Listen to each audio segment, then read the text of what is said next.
आखिर भूकंप आ ही गया।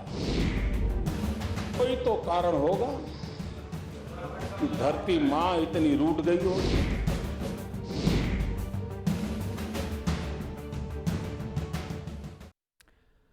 मोदींचं भाषण की नुसतंच दूषण या चर्चेमध्ये आपल्या सगळ्यांचं पुन्हा एकदा स्वागत। लोकसभेमध्ये आज राष्ट्रपतींच्या अभिभाषणाला दिलेल्या प्रतिसादाच्या दरम्यानचं पंतप्रधानांचं भाषण झालं। त्यामध्ये कोणते मुद्दे हातात काही गवसलं का याचा जरा आपण ताळेबंद मांडतोय। आता आपल्यासोबत आहेत हेमंत देसाई, मी त्यांच्याकडे जातोय। देसाईजी, तुमच्या हातात काय सापडलं, काय निसटलं? मला असं वाटतं की आता माधवराव जे म्हणाले की शैली महत्त्वाची असते, प्रत्येकाची अभिव्यक्ती वेगवेगळी असते।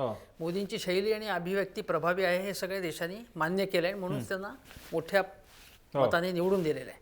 प्रश्न असा आहे की हा जो सगळा मोनोलॉग म्हणजे सगळं स्वगत पूर्वी संगीत नाटकांमध्ये अनेक पात्र जी असायची ती प्रेक्षकांकडे बघून प्रदीर्घ वेळ असं संवाद असायचे त्यांचे, त्या प्रकारचे हे संवाद आहेत। आणि हे एखादा जाहीर सभा आणि लोकसभा यांच्यामध्ये काही फरक करण्याची गरज आहे का?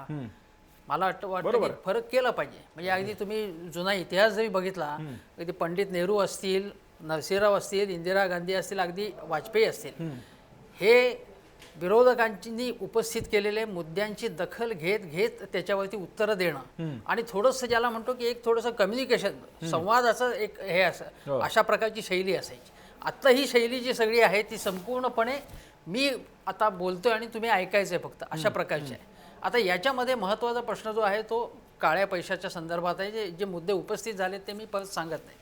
काळ्या पैशाच्या बाबत जे जे मुद्दे उपस्थित संसदीय समितीपुढे उपस्थित करण्यात आले की बनावट नोटा एकही काही सापडली नाही, हां, काळा पैसा किती आहे त्याचा काही कुठलाही अदमास आलेला नाही, आणि मूळ जे उद्देश होते त्याच्यापैकी काही कुठल्याही याला उत्तरं उर्जित पटेल यांना देता आली नाहीत। हे सगळं वर्तमानपत्रामध्ये प्रसिद्ध झालेलं आहे। असंघटित क्षेत्र असेल, शेती असेल, उद्योगधंदे असतील, त्याचा सगळा डेटा जो आहे तो सगळा पब्लिश झालेला आहे आणि मोठ्या प्रमाणावरती लोकांना याचा फटका बसलाय। आता हे सगळं झालं, पुन्हा त्याच मुद्द्यांची चर्चा न करता जे उपस्थित झाले मुद्दे, काही रास्त होते मुद्दे। आता उत्तर प्रदेशमध्ये तुम्ही जर आज सुद्धा जे रिपोर्टर्स जात आहेत, भाजपचे कार्यकर्ते सुद्धा सांगतायत, ते कोट करून येत आहे की आम्हाला आता लोकांना फेस करणं कठीण जात आहे आता, कारण लोकांची अडचण झालेली आहे। आता ही सगळी अडचण झाल्यानंतर याच्या संबंधीची जी शंका असतील, लोकांचे प्रश्न असतील, त्याची दखल घेऊन त्याला उत्तरं देणं आणि बाबा आम्ही काही काही गोष्टी केल्या, आमच्या हातनं सुद्धा काही चुका होऊ शकतात ना।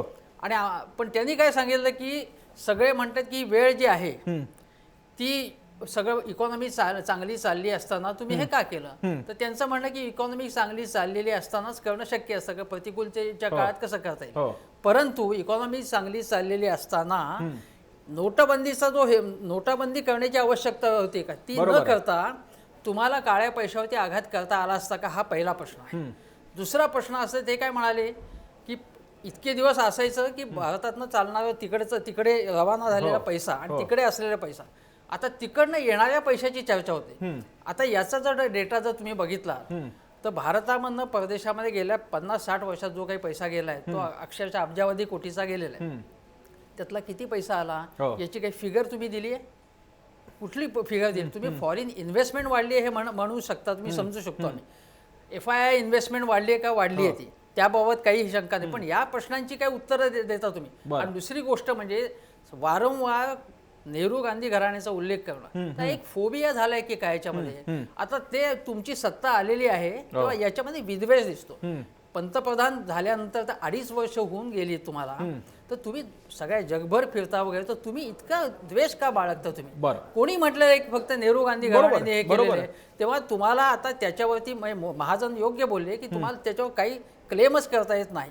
तर क्लेम करत असेल तर ज्यांचा क्लेम रास्तपणे आहे त्यांनाच त्याच्यातनं बाजूला काढायचं आणि इतरांची नावं त्याच्यामध्ये मुद्दामून मोठी करायची। आता त्यांची सुद्धा नावं मोठी आहेत, पण यांना छोटं करण्यासाठी इतरांना मोठं करायचा हा हेतू आहे। मग हा जो द्वेष आहे तो भयानक द्वेष आहे, आणि हा द्वेष सोडल्याशिवाय इतके वर्ष जे राजकारण तुम्ही केलं त्या प्रकारचं राजकारण आता याच पदावरती आल्यानंतर करता कामा नये, जे वाजपेयींनी केलं नाही हे आपण लक्षात घेतलं पाहिजे। वाजपेयींचं वारंवार तुम्ही नाव घेता, तर त्यांच्याकडनं काही गोष्टी शिकल्या पाहिजेत। आणि विरोधी पक्षांबाबत सुद्धा मला असं म्हणणं आहे की मल्लिकार्जुन खरगे यांचं भाषण बिलकुल प्रभावी झालं नाही। आणि अगदी मी माझं काय म्हणणं आहे की राहुल गांधी सुद्धा ज्यावेळी बरं. बजेट आल्यानंतर ज्या प्रकारची रिॲक्शन बरोबर. अभ्यासपूर्ण त्यांनी द्यायला पाहिजे होती ती बिलकुल दिली नाही. बरं. ती अतिशय म्हणजे बोगस किंवा बकवास होती ती रिॲक्शन. तेव्हा चांगल्या प्रकारची रिॲक्शन चांगल्या प्रकारे विरोधकांनी झालं. सुद्धा तेवढ्या चांगलं प्रमाणात पंतप्रधानांसमोर आव्हान उभं करायला होतं, ती संधी त्यांनी दवडलेली आहे. पण प्रसन्न फक्त एकच, कारण आपण सातत्यानं चर्चेमध्ये म्हणतोय की ज्या काउंटरफिट करन्सी होती ती किती आली याचा कोणताही लेखाजोखा मोदी सरकारनं दिला नाही. पण परवाच फायनान्स मिनिस्ट्रीने जो अहवाल सादर केला त्यामध्ये 19.5 कोटी रुपये इतकी काउंटरफिट करन्सी ही आढळून आलेली आहे. खोट्या नोटा ज्या आहेत त्या बँकांमध्ये भरणा झाल्यात अशा स्वरूपाचा अहवाल जो आहे तो फायनान्स मिनिस्ट्रीने दिलेला आहे. आणि त्यामध्ये ज्या वेळेला डिनॉमिनेशन झालं त्यावेळेला 500च्या नोटा किती होत्या आणि 1000च्या नोटा किती होत्या याचा पूर्ण अहवाल दिलेला आहे. मात्र जर संसदेमध्ये मोदींनी 19.5 कोटी रुपये इतकीच काउंटरफिट करन्सी समोर आली असं सांगितलं असतं तर ज्यात ती साधारण 3% ते 5% काउंटरफिट करन्सी आहे, हा जो दावा केला जात होता 3 लाख कोटी पर्यंतचा, तो पूर्णतः सपशेल खोटा ठरला असता. आणि त्यामुळे ते मे बी मोदींनी संसदेमध्ये मांडणं उचित समजलं नसेल. मी आता माधव भांडारेंकडे जातो. भांडारेजी, स्पेसिफिक 3 मुद्दे. एक मुद्दा फक्त ऍड करायचा. हा, बोला बोला विश्वंभरजी, फक्त एक बोला मुद्दा add बोला करायचा आहे. बोला. मला आता निलेश जे बोलत होते त्याच्या एक्सटेन्शन मध्ये मला फक्त एक मुद्दा ऍड करायचा आहे.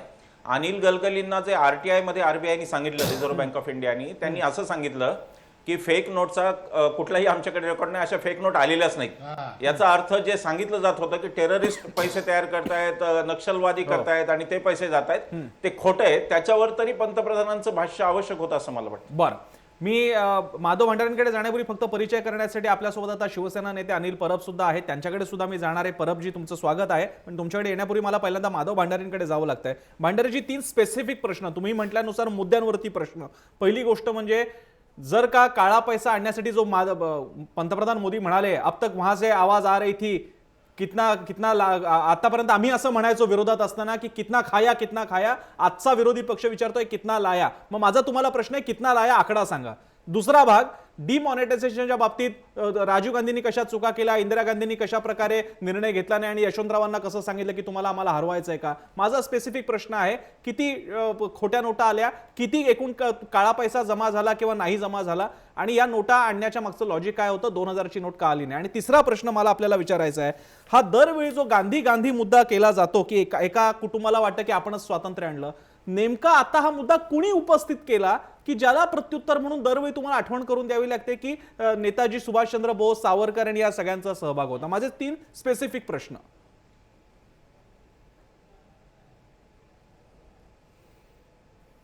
तुमच्या शेवटच्या प्रश्नापासून सुरुवात करतो. विरोधी पक्षनेते मल्लिकार्जुन खरगे यांनी त्यांच्या भाषणामध्ये ज्या पद्धतीने हा सगळा विषय मांडला त्याची प्रतिक्रिया त्यात आली. दुसरे 2 प्रश्न जे आहेत त्यांचं एकत्रित उत्तर देतो की अर्थसंकल्प मांडत असताना अर्थमंत्री अरुण जेटली यांनी काही आकडेवारी आपल्या समोर मांडली आणि त्या आकडेवारीचं विश्लेषण TN निनन या तज्ञ स्तंभलेखकाने 4 फेब्रुवारी 2017 बिझनेस स्टँडर्ड मध्ये केलेलं आहे. TN निनन हे काही या सरकारचे समर्थक स्तंभलेखक नाहीत. बरं, त्यांनी आपला लेख लिहिताना सुरुवातीला जे म्हटलेलं आहे की मी या सगळ्या विषयाचा टीकाकार होतो, पण अर्थमंत्र्यांच्या भाषणातली आकडेवारी वाचल्यानंतर जे मुद्दे माझ्या मनात आले ते त्यांनी लिहिले. ती आकडेवारी मी परत वाचतो. जेटलीजींनी असं सांगितलं की 4.9 लाख करोड हो, एवढी रक्कम 1,48,000 अकाउंट्स मध्ये भरली गेली.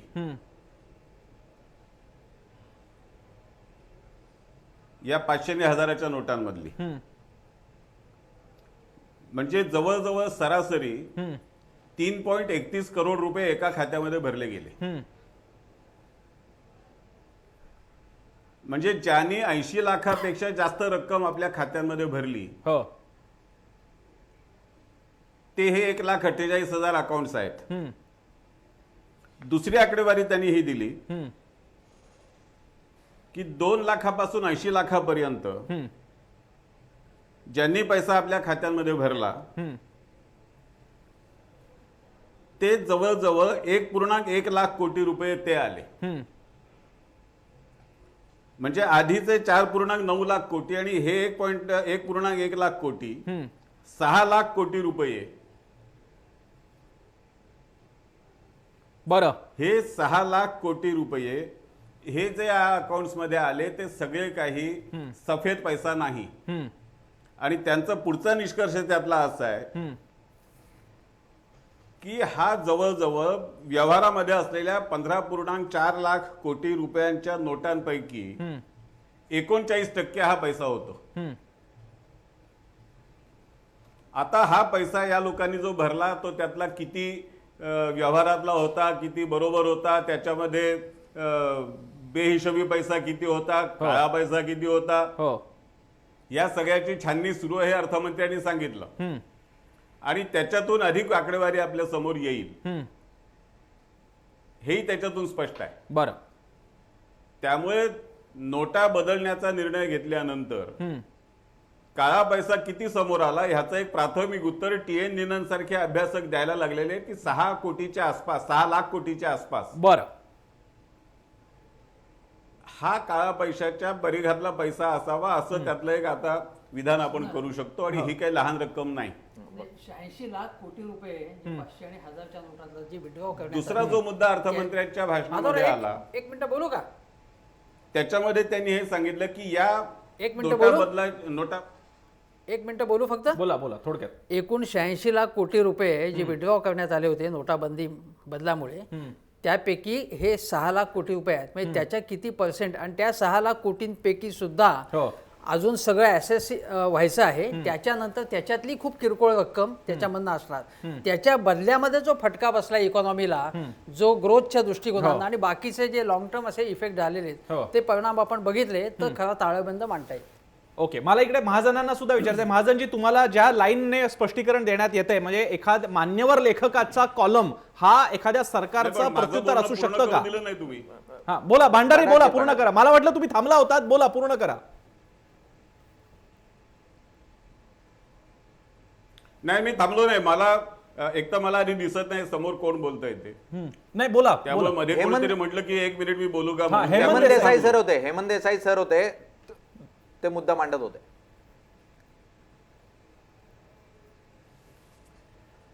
हा, त्यामुळे देसाई साहेबांनी जो मुद्दा मांडला त्याच्याकडेच मी येत होतो की या सगळ्या भाषणामध्ये ऍडव्हान्स टॅक्स कलेक्शन हे 34.8% झालं हे अर्थमंत्र्यांनी स्पष्ट केलं. आणि पुढच्या वर्षी आपलं इन्कम टॅक्स कलेक्शन हे 24.9% म्हणजे जवळजवळ 25% वाढेल हाही अंदाज व्यक्त केलेला आहे. त्यामुळे आणि विकास दरामध्ये 1 तिमाही किंवा 2 तिमाहीमध्ये खंड पडेल किंवा थोडा मंदी येईल हे अर्थमंत्र्यांनी सुरुवातीलाच, म्हणजे जेव्हा नोटा बदलण्याचा निर्णय जाहीर केल्यानंतर पहिल्या 4-6 दिवसामध्ये अर्थमंत्री बोलले होते तेव्हाच त्यांनी म्हटलं होतं की 1 किंवा 2 तिमाहीमध्ये बरं विकास दरामध्ये मंदी आलेली आपल्याला दिसेल, पण त्याचा फायदा आपल्याला 6 महिन्यांनी दिसायला लागतील. बरं. त्यामुळे 6 महिन्यानंतर आपण या चित्राची अधिक चर्चा करू. ठीक आहे. मी अनिल परबांकडे जातोय. अनिल परबांकडे मी मगासपासून गेलेलो नाहीयेत. अनिल परबजी, सरकारतर्फे या भूमिका ज्या काय मांडल्या जात आहेत, पंतप्रधानांची जे काही भाषण होत आहे, मुंबईतलं भाषण कधी होईल आम्हाला माहित नाही, उद्धव ठाकरेंनी आव्हान दिलंय ते, पण जे काही सध्या भाषण लोकसभेत ऐकायला मिळत आहे त्याकडे तुम्ही कसं बघताय?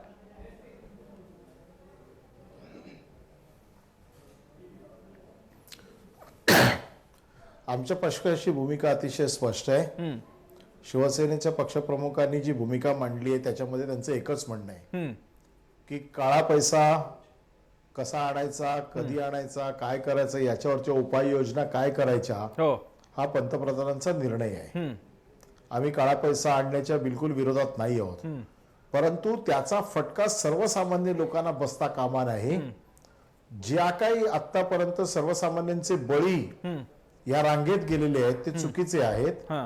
ज्याचा त्रास आज जो हे जे काही नोटाबंदीच्या या सगळ्या प्रकरणामुळे सर्वसाधारण लोकांना झालाय हो याचा आम्हाला आमचा त्या गोष्टीला पूर्ण विरोध आहे. बरं तुम्ही कुठली तरी अशी पद्धत राबवायला पाहिजे होती, कारण आज कुठलाही श्रीमंत रांगेत बळीत गेलेला कुठे ऐकिवत नाहीये. हो खरं आहे. कुठे असं अजूनही पेपरमध्ये कुठे आम्ही वाचलेलं नाहीये वृत्तपत्रामध्ये की हे केल्यामुळे 100-150 लोकांची ही यादी आहे आणि ह्या लोकांच्याकडनं काळा पैसा बाहेर पडलेला आहे, एवढे पैसे या लोकांकडनं रिकव्हर झालेले आहेत. जे काय सगळे आकडे तुम्ही सांगता आहेत हे संभाव्य किंवा हे असे असतील किंवा हा काळा पैसा असू शकतो हो आणि त्यामुळे दहशतवादाचा निपटारा होईल, काळा पैसा ज्यांच्याकडे आहे त्यांचे सगळे पैसे काढले जातील. बरोबर आहे. या गारुडाखाली सर्वसामान्य लोक आजही आहेत. बरं लोकांना प्रचंड प्रमाणात मानसिक त्रास होतोय आणि हा त्रास होऊ नये एक्झॅक्टली. स्वतःचे 2,000 रुपये घेण्यासाठी 2-2 तास लाईनीत उभं राहावं लागतंय. हो हो या सगळ्या गोष्टी होऊ नयेत ही सर्वसामान्य अपेक्षा आमच्या पक्षाची आहे. बरं मी मी मी माझ्याकडे शेवटची काही मिनिटं उरलेली आहेत. मला शेवटचा एखादा मुद्दा घेऊन मला सगळ्यांकडे जायचं. मी पहिल्यांदा महाजनांकडे जातोय. महाजनजी, तुम्ही एका कॉलमनिस्टच्या लेखाचा दिलेल्या संदर्भाच्या उत्तराने समाधानी आहात का? मुद्दा क्रमांक 1. आणि 2, मनरेगाबद्दलची कमेंट तुमच्या लक्षात आणून देऊ इच्छितो. मोदी असं म्हणाले लोकसभेत की मनरेगा म्हणजे दुसरं तिसरं काही नाही, वर्षानुवर्ष केंद्र सरकार आणि राज्य सरकार ज्या योजना राबवत होतं त्याचं सम्मिलीकरण आहे आणि एक नवीन नाव देऊन टाकलेलं आहे. मला 2 मुद्द्यांवरती तुमचं थोडक्यात प्रतिक्रिया हवी. नामवंत लेखकाच्या लेखावरून आपली स्वतःची मतं बनवणं आणि त्याचा लोकसभेमध्ये आधार घेणं ही या विशिष्ट उदारमतवादी परंपरेचं व्यवच्छेदक लक्षण आहे. कारण या पक्षाचे भीष्माचार्य नंबर 2 जेव्हा लोकसभेमध्ये बोलले तेव्हा त्यांनी त्यावेळी पक्षात नसलेले अरुण शौरी मला बोलू द्या यांच्या लेखातनं आणि नाहीतर तुम्ही पुस्तकातनं वेळ भरपूर संपवून उद्धरणं दिली होती. तेव्हा नामवंत लेखकाच्या अशा रीतीनं वापर करणं हे यांच्या स्वतःच्या उदारमतवादी परंपरेचं व्यवच्छेदक लक्षण आहे. आता हे जे नामवंत लेखक आहेत त्यांच्यापेक्षा अनेक लोक आहेत, त्यांनी पण काय काय लिहिलेलं आहे त्यांचा आधार मात्र घेता येत नाही, कारण ते यांच्या उदारमतवादात बसत नाही. आता मुद्दा असा की फायनान्स मिनिस्ट्रीच्या वतीनं दिली झालेली आकडेवारी आणि रिझर्व्ह बँकेच्या वतीनं दिली जाणारी आकडेवारी याच्यामध्ये जो पहिल्यापासून आजपर्यंत फरक आहे तो फरक का आहे याचं स्पष्टीकरण कोणीही दिलेलं नाही. उदाहरणार्थ नोटाबंदीची मुदत संपल्यानंतर रिझर्व्ह बँकेने जी आकडेवारी दिली आणि वित्त मंत्रालयानं जी आकडेवारी दिली त्यात 6 लाख कोटी रुपयांचा फरक आहे. याचा साधा अर्थ असा की गरीब मध्यमवर्गीय वगैरे या सगळ्यांचं नाव घेऊन स्वातंत्र्यानंतरचा सर्वात मोठा 6 लाख कोटी रुपयांचा भ्रष्टाचार हा झालेला आहे. आणि म्हणून याची केवळ ईडीच्या मार्फत नव्हे तर क्रिमिनल इन्क्वायरी सुद्धा झाली पाहिजे अशी मागणी या देशाचे माजी अर्थमंत्री पी चिदंबरम यांनी एका प्रेस कॉन्फरन्स मध्ये केलेली आहे. ती किती योग्य आहे हे या भाषणाच्या निमित्तानं पुन्हा एकदा दिसून आलं. भंडारी सर बोला, काय म्हणताय यावरती? मी येतो, विश्वमरजी येतो तुमच्याकडे. पहिली गोष्ट अशी आहे की पंतप्रधानांनी TN नीननचा लेखाचा संदर्भ पंतप्रधानांनी दिलेला नाही आणि मी TN नीननच्या लेखाच्या आधाराने बोललेलो नाही. मी अर्थमंत्र्यांनी जी आकडेवारी अर्थसंकल्पामध्ये मांडली, अर्थसंकल्पाचं भाषण करताना मांडली, त्याचं विश्लेषण काय आहे हे आपल्याला सांगितलं. आणि दुसरा मुद्दा जो आहे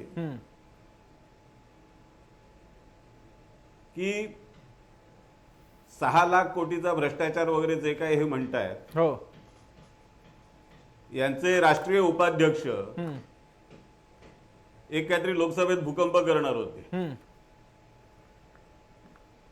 ते बरेच कागद बिगद घेऊन फिरत होते आणि ते कागद घेऊन जे फिरत होते ते कागद बोगस आहेत, त्या कागदांमध्ये काही अर्थ नाही. हे सर्वोच्च न्यायालयाने यांच्या तोंडावर मारल्यानंतर ते भूकंप विसरले. त्यामुळे चिदंबरम प्रेस कॉन्फरन्स मध्ये काय बोलले, चिदंबरम संसदेत नाही बोलले, लोक प्रेस कॉन्फरन्स मध्ये कशाला बोलता? जी चर्चा करायची आहे ती तिथे संसदेत करा. बरं, स्तंभलेखनाचा तुम्ही जेव्हा आधार घेता, चिदंबरम हे स्तंभलेखनच करतात रोज. आणि चिदंबरम यांची जी टीका स्तंभलेखातून केली जाते त्या स्तंभलेखांमधल्या टीकेचा आधार घेऊन काँग्रेस रोज बोलते. काय किती विषय टाळावा याला काही मर्यादा त्यामुळे आहे का तुम्हाला नाही? सोयीचं असेल विषय ते तुम्ही टाळायचं वापरणार किती, हे याला आम्ही काही मर्यादा आहे का तुमच्याकडून नाही? शिकलो. मी आपल्या दोघांनाही काय थांबवतो. त्याला तुम्ही ज्या पद्धतीने बोलता हो जे तुमच्याकडूनच आम्ही शिकलो असं समजा विषय तुम्ही. किती टाळायचा याला काही मर्यादा आहेत का नाही? तुम्ही ज्या पद्धतीने बोललात त्याच पद्धतीने मी उत्तर दिलं. नाही ते विषयापर्यंत शक्य नाही जायचंच तुम्हाला. नाही. हे माझी काँग्रेसने पद्धत आणि 75 तुमची वर्ष पद्धत केलं वेगळी म्हणून ही वेळ आहे. आली. ते तुम्हाला शक्य नाही. मी ठीक आहे. अहो, म्हणूनच सोडून द्या. 71 काय वर्ष शक्य राहिली नाही. काँग्रेस हे केलेलं लक्षात आहे. घ्या. मी म्हणूनच दोघांना 70 थोडंसं वर्ष तुर्तास काँग्रेस थांबवतो. राहिली आणि तुम्ही 70 वर्षात 71 पहिल्यांदा आलात. काँग्रेस आता कुठे राहणार आहे म्हणूनच बघा. 70 वर्ष काँग्रेस राहिली नाही, ठीक आहे. आणि तुम्ही तुम्हाला 70 एका वर्षात पहिल्यांदा आलात भलत्याच आणि पक्षाचं शेवटचे कुठेतरी आलात. पदर धरून जावं लागतं. नाही मी दोघांनाही थांबवतो. मी स्वतःच्या विश्वंभर जीवावर चौधरी तुम्ही 50 बाकीच्या जागा मान्यवरांना निवडून वेळ मिळणार नाही. बाकीच्या मान्यवरांना वेळ ज्या मिळणार नाही उत्तर म्हणून मी प्रदेशात दोघांनाही 105 थांबवतो. जागा समाजवादी पार्टीने दिल्या बाकी त्याचे उमेदवार नाही, आहेत, ठीक आहे, आपण त्याच्यात घ्यावे नको लागेल पडायला. तुम्हाला. स्वतःचे उमेदवार मी नाही शेवटच्या देऊ दोन शकत. घेतो. ही विश्वंभर शेवटची चौधरी वेळ आणि आहे हेमंत तुमची. देसाई. ही तुमची विश्वंभरजी. शेवटची वेळ आहे. का नको? विश्वंभरजी बोला. एक स्वतः काँग्रेसचा एवढा टिंबा प्रसन्न, मला मिळवणाऱ्या एक- काँग्रेसला मला विश्वंभरजी एक बोला. बेसिक गोष्ट स्वतःचे 100 उमेदवार सांगायची आहे, मिळत म्हणून नाही. मी मी हात दाखवत होतो. हो हो बोला विश्वंभरजी हात बोला. दाखवत होतो कारण मला एक अत्यंत बेसिक गोष्ट सांगायची आहे. मला एक अत्यंत बेसिक गोष्ट सांगायची आहे. आपण सुद्धा अगदी माझ्यासारखा सामान्य माणूस सुद्धा कुठे जर भाषणाला गेलो तर मी माझं एक टिपण काढून तयारीने जातो. हो.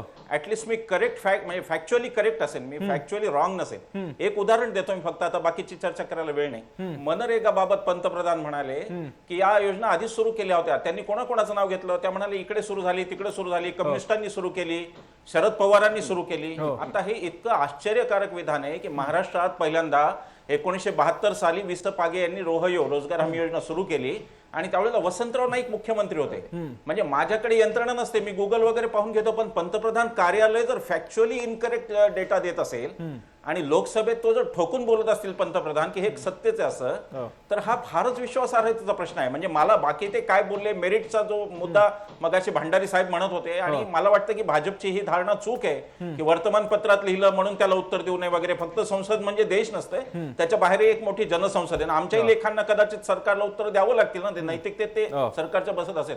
मुद्दा असा आहे की फॅक्च्युअली करेक्ट इन्फॉर्मेशन हा अगदी बेसिक पहिला धडा आहे. मला दुःख आहे, म्हणजे चौथी चर्चा होती आतापर्यंत, तिसरी, आणि पंतप्रधानांनी त्यात फॅक्च्युअली करेक्ट इन्फॉर्मेशन सुद्धा पंतप्रधानांकडे नसते. आणि ते रोहयोचं कुठेतरी ते श्रेय शरद पवारांना देतात. म्हणजे सगळ्यात उत्तम काय ते शरद पवार आहेत आणि सगळ्यात वाईट काय ते काँग्रेस आहे. याच्यामध्येच मोदींचा जो हा लंबक फिरत राहतो, ती सगळ्यात चिंताजनक बाब आहे. हे मला मांडायचं होतं. आणि दुसरं मला एवढंच मांडायचं होतं की शेवटी सभागृह हे जनतेला उत्तरदायी आहे. तुम्ही जनतेला ऍड्रेस करा, लोकांना पडलेल्या प्रश्नांची तुम्ही उत्तर द्या. राष्ट्रपतींच्या अभिभाषणावर चर्चा हा एक गंभीर प्रसंग आहे. इतका टिंगल टवाळीवर नेऊन उपयोगी नाही. मी हा टिंगल टावळीचा मुद्दा घेऊन देसाईंकडे येतो. देसाईची हा एक ट्रॅप आहे का? म्हणजे आपण दरवेळी हसण्यावरही नेऊन टाकतोय की कसं मोदींनी काय टोले मारले आणि काँग्रेसला कसे ते झोंबले. पण हा एक ट्रॅप आहे का की दरवेळी प्रमुख मुद्द्यांना डेव्हिएट करायचं या टिंगल टावळीच्या अनुषंगाने? हा एक ट्रॅप आहे ज्याच्यावरती नेहमी फसत जातात विरोधी पक्ष. मला असं वाटतं की मोदी ज्या पद्धतीने रेडिक्यूल करतायत ना विरोधी पक्षांना, ते फार गंभीर गोष्ट आहे असं मला वाटतं.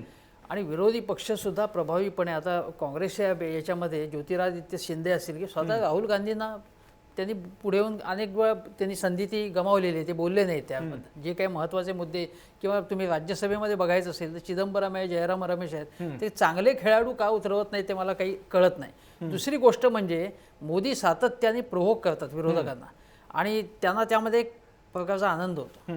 तो आनंद असा की एक उदाहरण होता, हा सर्जिकल स्ट्राईक काळ्या पैशावर केला आणि हे सगळे हडबडून गेले. याचा अर्थ काय होतो की सगळे विरोधी पक्षांकडे काळा पैसा आहे. तर गेल्या वेळी सुद्धा याच्यावरनं राज्यसभा लोकसभा डोक्यावरती घेतलेली होती.